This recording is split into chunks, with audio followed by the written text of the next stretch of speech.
Good afternoon. Happy New Year. Happy New Year. Happy New Year. It's great to be back with all of you. Start by wishing everybody a Happy New Year, but you guys kind of stole my thunder a little bit on that.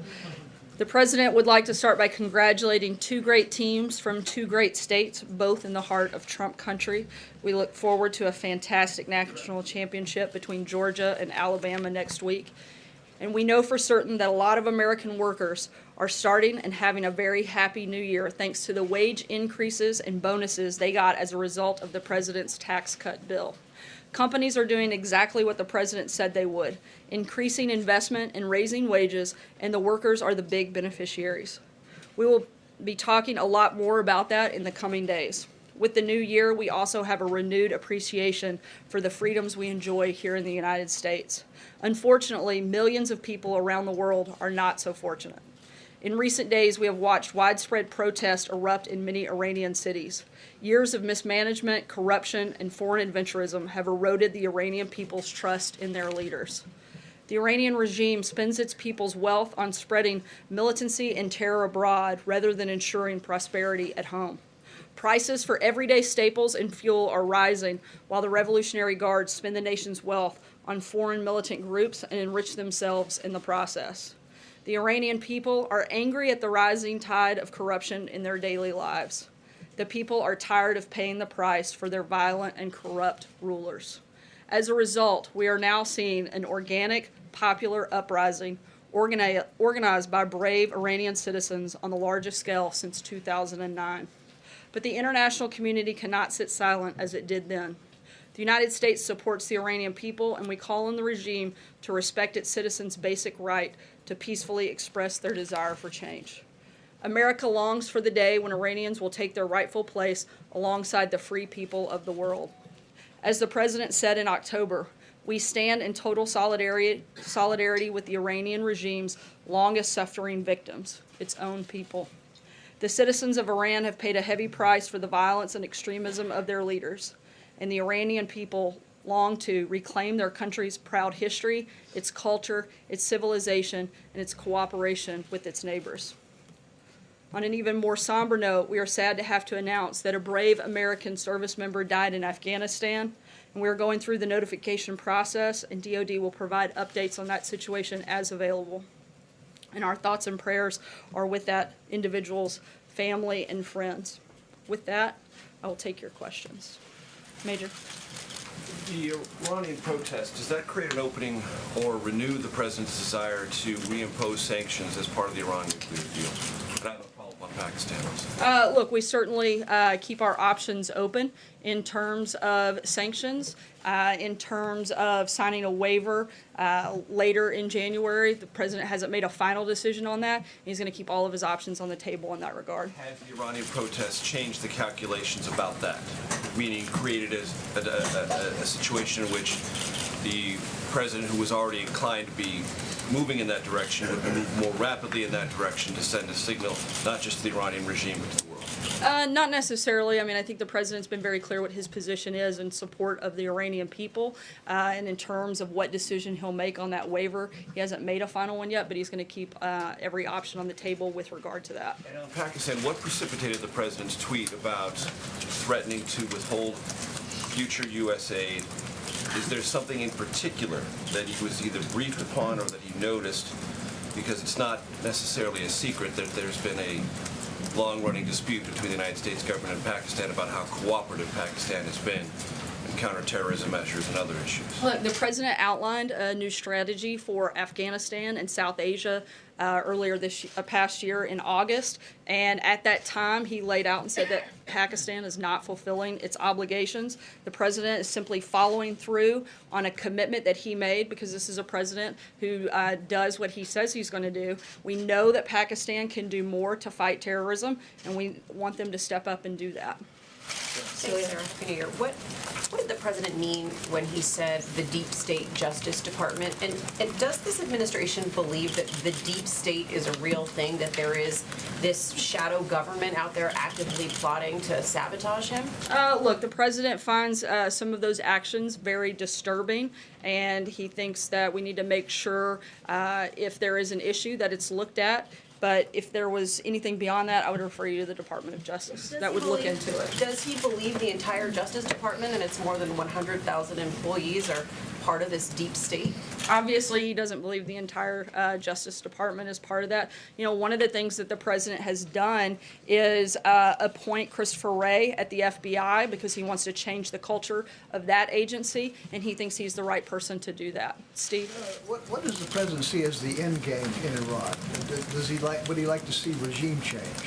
I mean, I think the ultimate end game would be that the citizens and the people of Iran are actually given basic human rights, and he'd certainly like to see them stop being a state sponsor of terror. I think that's something the whole world would like to see. Follow-up, is there a risk of, by encouraging these demonstrators, that there could be a backlash against them from the Iranian government? No, and you know, I think one of the big things, and I think even Hillary Clinton outlined this when she said that the Obama administration was too restrained of the 2009 protests, and said that won't happen again. And for once, she's right, and we agree with her, because President Trump's not going to sit by silently like President Obama did, and he certainly supports the Iranian people and wants to make that clear. Matthew? Thanks, Sarah. Another question on one of this morning's tweets. Is the president requesting that the Department of Justice investigate Huma Abedin? And how did he reach his conclusion that she should be in jail, given that she hasn't been indicted or convicted of any crime? Look, obviously, the facts of that case are very disturbing, and I think the president wants to make clear that he doesn't feel that anyone should be above the law. In terms of any investigation, that would be something the Department of Justice would need to decide, and I would refer you to them on whether or not they move forward. Jordan? Thanks, Sarah. Was the president disappointed that Senator Hatch decided not to seek re-election, and is he committed to campaign for whoever the Republican nominee would be in 2018? Obviously, I don't think we've made a determination in terms of campaigning, but the president certainly has the greatest and deepest amount of respect for Senator Hatch and his over 4 decades of experience in the Senate. He's particularly thankful for the senator's leadership and massive effort that he played and the role that he played in getting the tax cut and reform package passed. And the president certainly praises his service and is very sad to see Senator Hatch leave and knows that he will certainly be missed. John? Thanks a lot, Sarah. President Moon of South Korea has reached out to North Korea about a possible meeting between North and South Korean officials as early as next week. Is this a meeting that the administration supports? Would it in any way upset your strategy for dealing with North Korea? Look, our policy on North Korea hasn't changed at all. The United States is committed and will still continue to put maximum pressure on North Korea to change and make sure that it denuclearizes the peninsula. Our goals are the same, and we share that with South Korea, but our policy and our process has not changed in this. Trey? Would such a meeting be helpful, Sarah? Sorry, go ahead, John. I'll come back. Would such a meeting be helpful, though, in terms of diffusing the situation that exists now in the region? Again, our policy hasn't changed, and we've been very clear about the fact of what our priority is, and that's a denuclearized peninsula, and there's nothing new to update on that front. Trey? Thanks, Sarah. Too on Iran. The president tweeted over the past weekend that the U.S. is watching very closely for human rights violations. What actions are being considered by the Trump administration should these violations occur? Look, we'll keep you posted on any actions that we plan to take, and we're keeping a lot of options on the table at this time. And if I can follow up on Steve's question about regime change, there are protesters who are calling for regime change in the country. Does the Trump administration support regime change in Iran? We support them giving basic rights to the people of Iran, and we support them stopping being a state sponsor of terror, and we want to see those actions take place. Francesca. Thank you, Sarah. Today, Nikki Haley, the U.S. ambassador to the UN, said that the aid cut for Pakistan was not tied to the United Nations vote on Jerusalem. But what is happening to the countries that did not vote with the United States? Both Ambassador Neely and President Trump made threats against those countries. And I also wanted to ask you about what the president's schedule is today for the rest of the week and what he's been up to lately. We know that he had a lunch today. We know that he had his intelligence briefing, and clearly we saw him tweeting. What else is on the president's agenda? That's a lot of questions from a lot of different angles. I'm going to try to make sure I cover them all. First, in terms of Pakistan, as I said, our goal is that we know that they can do more to stop terrorism, and we want them to do that. That seems pretty simple. In terms of specific actions, I think you'll see some more details come out on that in the next 24 to 48 hours, and we'll be sure to keep you guys updated on that front. In terms of the president's schedule, he's had a number of meetings today. We'll keep you guys posted on that. He met with the vice president, secretary of labor, and a number of staff members talking about goals and priorities as we move into the new year. And we're excited about having as a successful 2018 as we did 2017. Ashley. Sarah, this morning the president tweeted that Hispanics and DACA activists will soon be falling in love with him and Republicans. So what protections is the president, if any, prepared to provide to Dreamers? And would any protections for Dreamers have to be tied to a tangible physical wall at the border? Look, the president wants to have responsible immigration reform. He said before that he would like to include a DACA resolution in that process, and we hope to be able to work with members of Congress to get that done, and that's certainly a big priority for the administration in 2018. Any specifics? We've laid out what our principles on immigration reform look like, and that would need to be part of any package that includes DACA. Sure. There are folks on Capitol Hill that are under the impression that the White House is going to provide another document, a smaller list, more narrow list of policy proposals it's looking for in exchange for protections for Dreamers. So they're expecting some other kind of document. Is that coming, and is that something they're going to talk about tomorrow? We'll certainly keep you posted if it does. Right now, we're still focused on helping achieve those principles that we laid out at the end of last year, and we want to continue to work with Congress to get those done. Steve, Can I ask sure. one last quick question? There are a couple people... I'm in a good mood today, and we haven't been here a long time. So. There are at least a couple of folks that were nominated last year that did not get confirmed by the Senate. Will the White House renominate them, or are you looking for other people? I don't have any personal announcements on that front, but we'll keep you posted. Stephen. Sorry, I want to go back to North Korea for just a second. The president, in one of his tweets this morning, said that sanctions and other pressures are having a big impact on North Korea. But we learned this afternoon that Kim Jong-un is apparently making preparations for another missile launch, either this week or next. There was the rhetoric over the weekend about a nuclear button on his desk. Can you point out how these pressures are having a big impact, as the president says? And I know a lot of people want to know, if we stay on the current course of maximum pressure, are we moving further from war or closer to the brink? Again, the focus here is to continue, like you said, to apply maximum pressure on North Korea, and we want all of the other countries. This is not just a United States threat, this is a global threat, which is why we're calling on everybody to step up and do more, and we're going to continue working with a lot of different leaders in other countries to help do that, and we're going to keep all of our options on the table. As we have said time and time again, our policy on that front hasn't changed. Mike? Just to follow up on that point, if the policy is denuclearization and Kim won't talk to the U.S. about that, how can it be good news, as the president suggested in his tweet, that North Korea wants to talk to South Korea about the Olympics? How can it, I'm sorry, what was the last one? It may be good news that North Korea wants to talk to South Korea about the Olympics. Look, in what scenario is that good news for the White House? Look, our alliance and friendship with South Korea remains stronger than it ever has been, and we're in close contact with those people about a unified response. We're going to continue to work with South Korea to put maximum pressure on North Korea and work towards the ultimate shared goal that we both have. Kristen? Sarah, thank you. Just a follow-up. Does the United States support North Korean athletes' participation in the Olympics? We haven't made a final determination on that front. How many days is it something that could... I don't know if there's a set the US timeline that we're going to do that in the next 24 hours, but we'll certainly keep you posted. All right, let me try to drill down on the president's tweet about Iran earlier today. I know you've been asked a version of this question, but just to be very specific, the president said it's time for change in Iran. Did he mean in leadership or in policy or both? I think the biggest thing is the change would be that the people of Iran have basic human rights, which their government is frankly not allowing them to have at this time. And certainly, in large part, stop being a state sponsor of terrorism. I mean, I think those are the changes we're looking for. If they want to do that through current leadership, if that's possible, okay, but those are our priorities, is making sure that those principles are met. Does the president think it's possible with the current leadership? I haven't asked him that direct question. Kevin? Happy New Year, Sarah. Happy New Year. Let me ask you about some agenda items, and then I'll follow up with a question about the budget.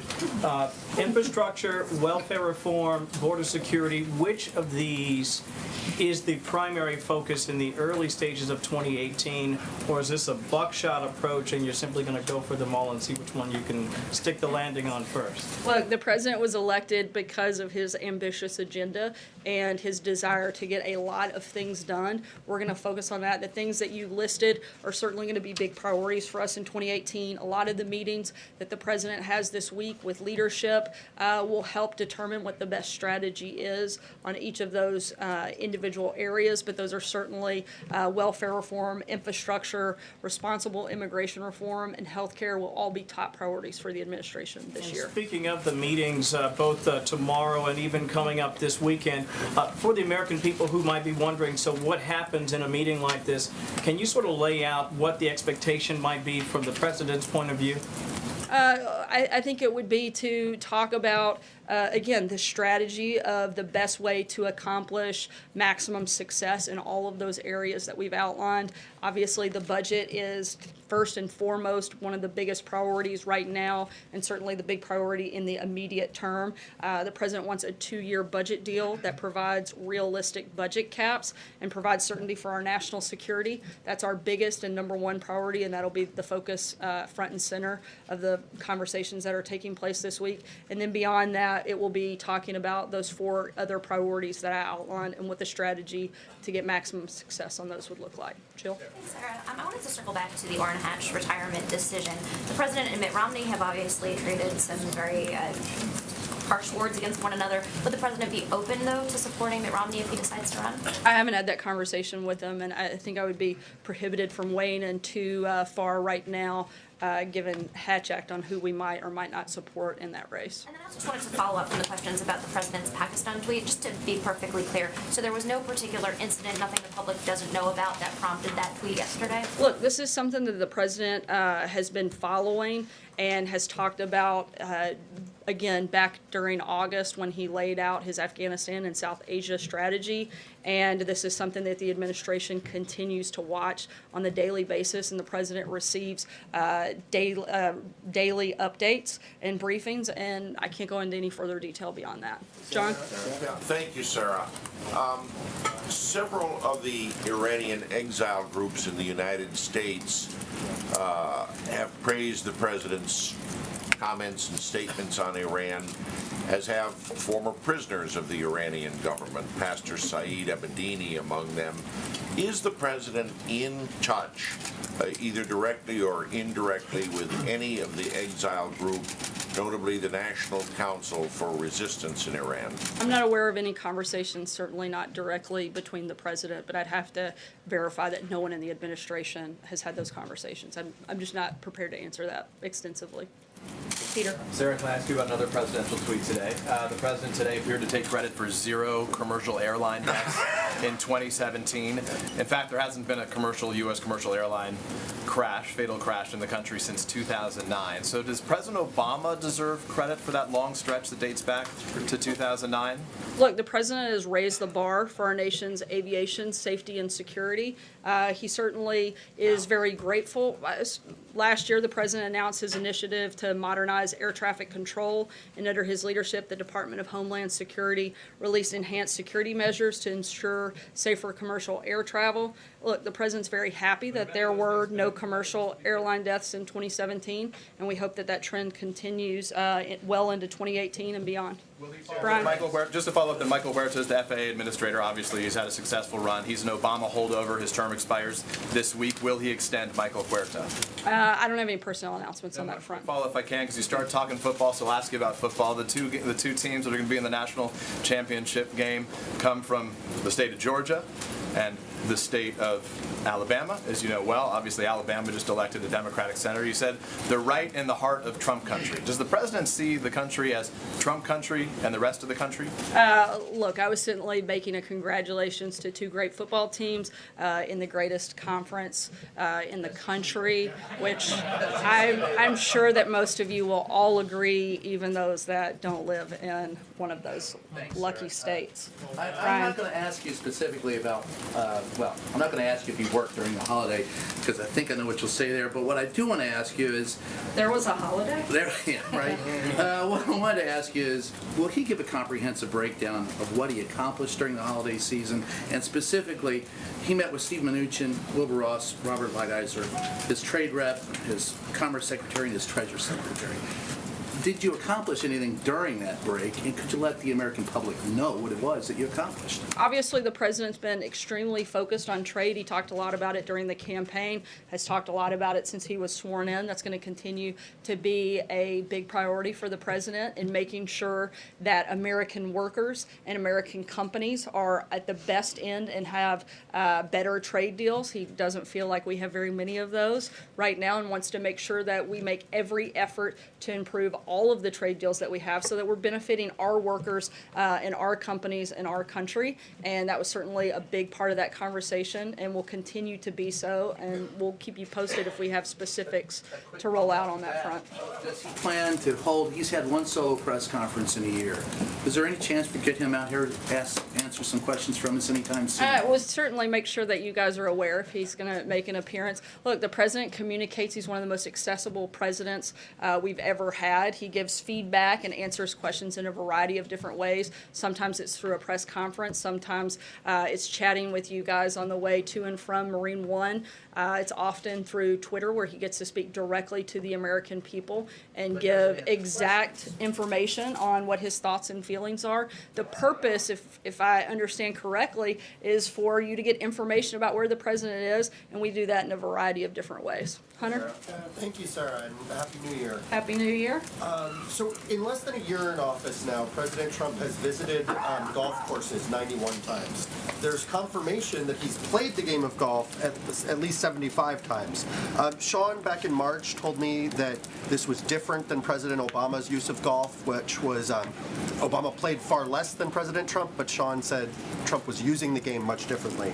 Can you tell me the biggest single thing the president has accomplished for the American people during his time on the golf course? I think it would certainly be developing deeper and better relationships with members of Congress in which those relationships have helped push forward the president's agenda, specifically when it comes to helping get the tax reform and tax cuts passed. A lot of that, I think, and the success of that came from the strong relationships that the president has, and he's played golf with a number of senators and used that time certainly to accomplish that. If so much has been accomplished during this time, there seems to be a bit of a transparency issue with his time on the golf course. We don't always get confirmation of what he's doing there, despite a lot of requests. There was this incident with the box truck. Why does it seem as though the White House is a little has some kind of issue about his time on the course? I think it's the press that has an issue with this time on the course. The president's extremely proud of the accomplishments we had during 2017. I don't think anyone can argue is probably one of the most successful first years in office, passed major legislation, reworked the court system, and got a Supreme Court justice nominated and approved and on the bench in the first year, a booming economy, massive gains against the war on ISIS. I think we've had an extremely successful 2017, and some of that's due to the relationship building that he was able to do there. We'll take one last question. Eamon? Or confirmation? I'm sorry? Is there a reason for no readout or confirmation when he's having these meetings on the course? We provide information when it's pertinent to the day, and we'll continue to do that. Eamon, go ahead. Thank you, Sarah. Earlier, the president tweeted about tax reform, saying companies are giving big bonuses to their workers because of the tax cut bill. Really great. Will the employees of the president's own companies be getting bonuses as a result of the tax cut bill this year? That's a question you have to ask the Trump Organization. The president isn't involved in that. That's something I would refer you to them. Does the president feel that companies that can afford to pay bonuses this year as a result of the tax bill should do that for their workers? I'm sorry, I missed the first part of your question. Does the president feel that companies that can afford to pay bonuses should pay bonuses to their workers this year? I think he certainly hopes that companies will either give bonuses to their employees or somehow reinvest and bring business back into this country. That was one of the big purposes and goals of the tax cut bill, which we've certainly seen play out over the last couple of weeks, and expect to see a lot more good news come from that. Thanks so much, guys.